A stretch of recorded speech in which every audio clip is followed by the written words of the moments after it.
untuk menjadi perempuan-perempuan yang solihah yang dirindukan oleh syurga. Perempuan-perempuan yang seperti apa? Karena ini judul kita pada hari ini.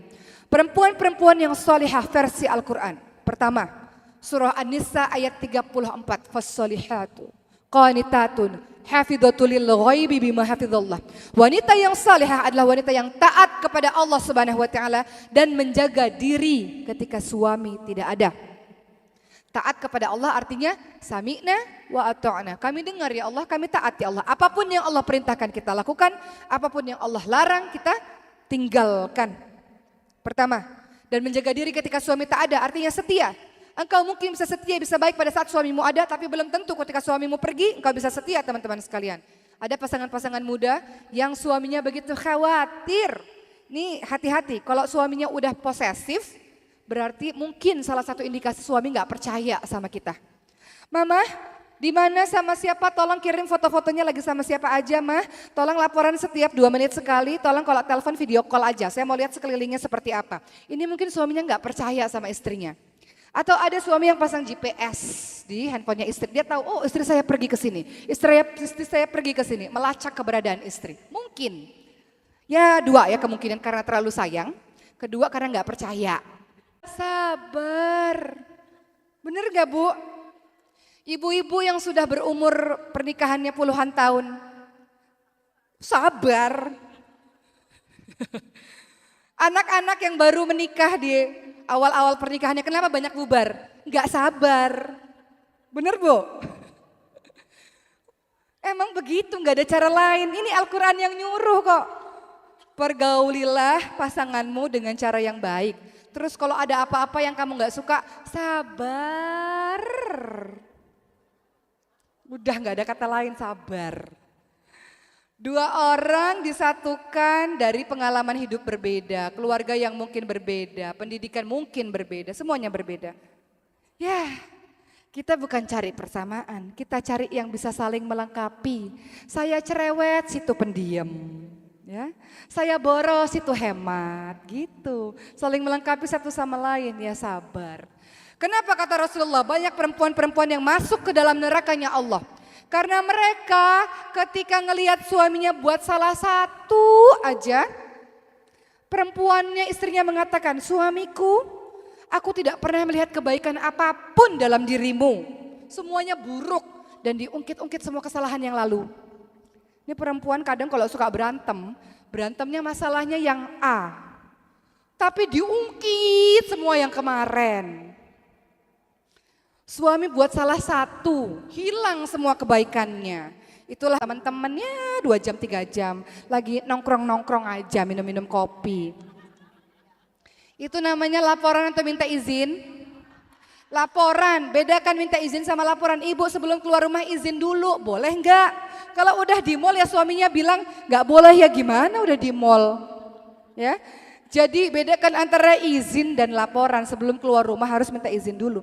Jadi ciri yang ketiga perempuan-perempuan yang solehah adalah waqarna fi buyutikuna betah di rumah.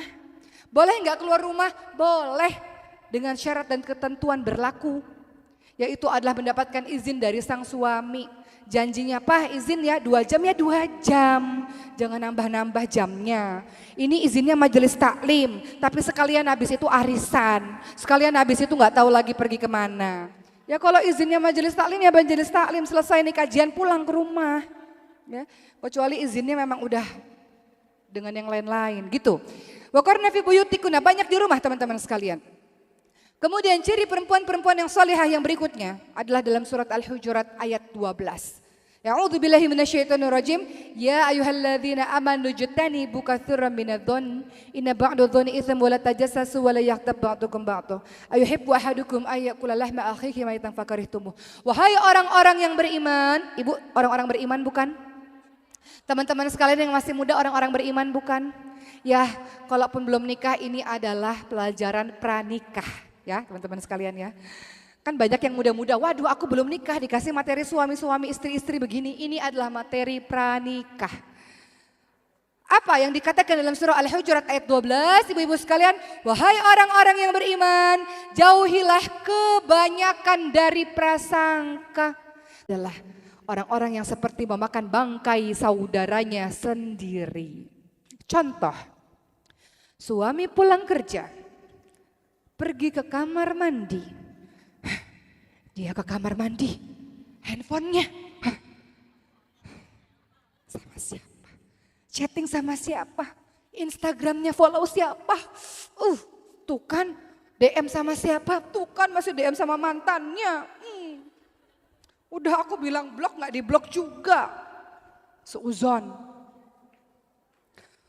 Suamiku sama siapa tadi ketemunya? Dicek bertemannya sama siapa aja. Dicek teman-temannya siapa aja di phone number itu kan ada kan kontaknya. Sama siapa aja gitu. Suuzon, cari-cari kesalahan terus menggunjing. Kan kadang majelis itu bukan cuma majelis taklim, tapi ada majelis gibah.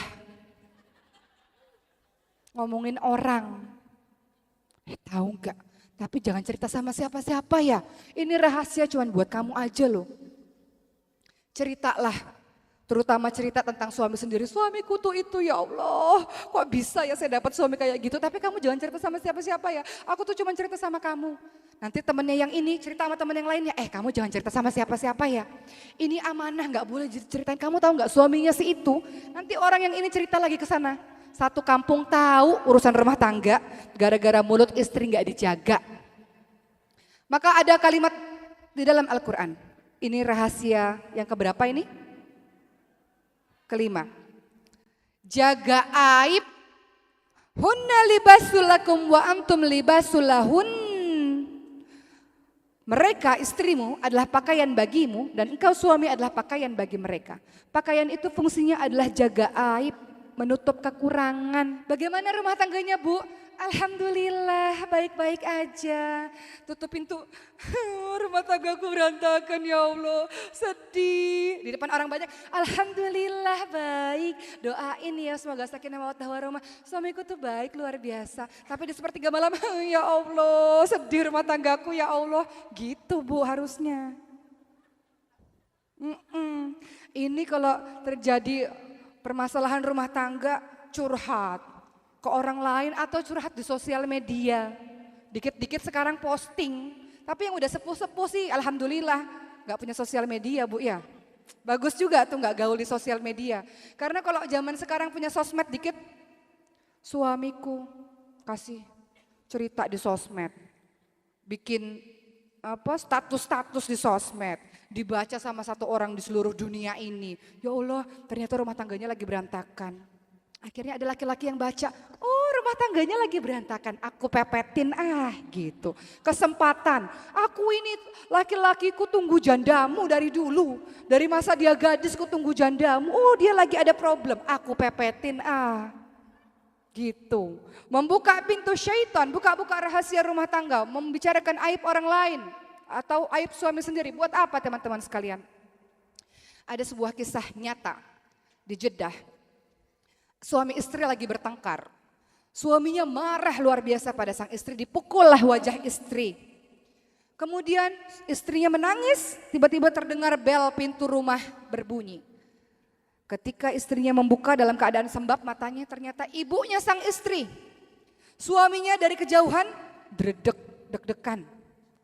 Ya Allah, istriku ini pasti ngadu ini sama mertuaku ini nih. Bahwa tadi baru dipukul. Orang tuanya tanya kepada si perempuan ini, anakku kenapa? Kok kamu nangis matanya sembab begitu kenapa? Istrinya mengatakan, ibu, ayah ya Allah. Aku tuh tadi berdoa sama Allah. Aku rindu sama ibu sama ayah udah lama gak ketemu. Aku tuh nangis karena aku rindu sama ibu sama ayah. Taunya Allah langsung menjawab doaku, aku semakin terharu. Jadi aku nangis tuh aku rindu sama ibu sama bapak. Bahagia bisa ketemu sama ibu sama bapak. Suaminya dari kejauhan, ya Allah nih istri. Padahal bisa loh istrinya ngadu sama orang tuanya itu. Aku baru dipukul, ada KDRT kekerasan dalam rumah tangga. Suamiku itu kan kalau perempuan kadang-kadang suka lebay ceritanya. Gak sesuai kenyataan, dilebih-lebihkan gitu. Orang kalau lagi marah, lagi sakit hati kan ceritanya suka dilebih-lebihkan biasanya. Tapi sang istri mengatakan, ya Allah Pak Bu aku tuh nangis karena aku rindu sama bapak sama ibu. Suaminya luluh hatinya, istriku itu Masya Allah. Menyimpan aibku sendiri ya Allah luar biasa. makin sayang dan cintalah suami tersebut. Makanya kadang kalau kita berantem suami istri, khususnya bagi pernikahan muda, dikit-dikit ngadu sama orang tuanya udah kesel, kita udah buat anak lagi sama suami kita. Ya? Udah baik lagi sama suami kita. Orang tuanya masih sebel, kitanya udah harmonis lagi sama suami kita. Jadi nggak perlulah cerita-cerita yang sekiranya membuat kita menjelek-jelekkan pasangan kita sendiri. Karena kata Allah, hunna libasul lakum wa antum libasul lahun. Kalau ada jenis istri-istri yang begini sebaiknya diapain ibu?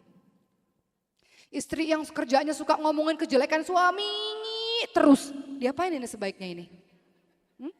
Dinasehatin atau diapain ini istri kayak gini? Diplester mulutnya. Didoain yang baik. Yang baik. Kalau Nabi Ibrahim alaihissalam gimana kisahnya? Menghadapi menantu yang mulutnya luar biasa, gak bisa dijaga. Nabi Ibrahim datang ke rumah anaknya Nabi Ismail alaihissalam. Nabi Ismail sedang pergi. Dan si perempuan ini gak tahu bahwa itu adalah mertuanya, bahwa itu adalah Nabi Ibrahim. Sang Nabi Ibrahim bertanya, wahai perempuan, anak perempuan, bagaimana keadaan rumah tanggamu dengan Ismail? Maka sang istri mengatakan, rumah tanggaku buruk, aku miskin, aku susah, suamiku gak baik. Dan semua keluhan lainnya. Apa kata Nabi Ibrahim alaihissalam?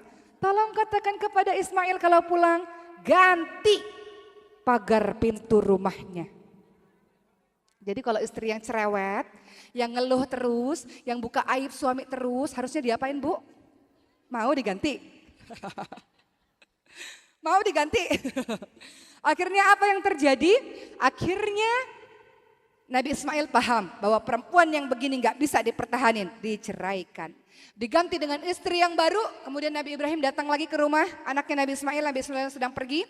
Dengan istri yang baru, Nabi Ibrahim tanya kepada istri yang baru tersebut, wahai anak perempuan, bagaimana keadaan rumah tanggamu? Alhamdulillah, semua baik. Alhamdulillah, rumah tanggaku baik, rumah tanggaku luar biasa, rumah tanggaku diberkahi oleh Allah, alhamdulillah. Maka apa kata Nabi Ibrahim? Katakan kepada suamimu Ismail, pertahankan pagar pintu rumahmu. Artinya istri yang begini adalah istri-istri yang luar biasa, pertahankanlah karena dia menjadi istri yang solihah. Jadi begitu teman-teman sekalian, ya tak terasa sudah hampir 1 jam saya berbicara di sini. Jadi saya review lagi ada 5 cara setidaknya. Bagaimana cara kita menjadi istri yang solihah menurut Quran. Yang pertama adalah An-Nisa ayat 34. Yakni perempuan-perempuan yang taat pada Allah dan perempuan-perempuan yang setia. Kedua adalah sabar. An-Nisa ayat 19. Sabar, kalau engkau tidak suka pada sebuah perkara, Allah akan jadikan yang lain yang baik, banyak kebaikan dengan dirinya insya Allah. Kemudian yang ketiga adalah banyak-banyak di rumah, jangan keluar rumah kalau tak perlu, surah Al-Ahzab ayat 33. Yang keempat, jangan engkau suuzon, jangan engkau cari kesalahan, jangan engkau menggunjing dalam surah Al-Hujurat ayat 12. Dan yang kelima, jaga aib suami. Dengan begitu engkau menjadi perempuan-perempuan yang dicintai oleh Allah, Rasul dan juga suami. Insya Allah menjadi bidadari-bidadari syurga, ratunya para bidadari syurga.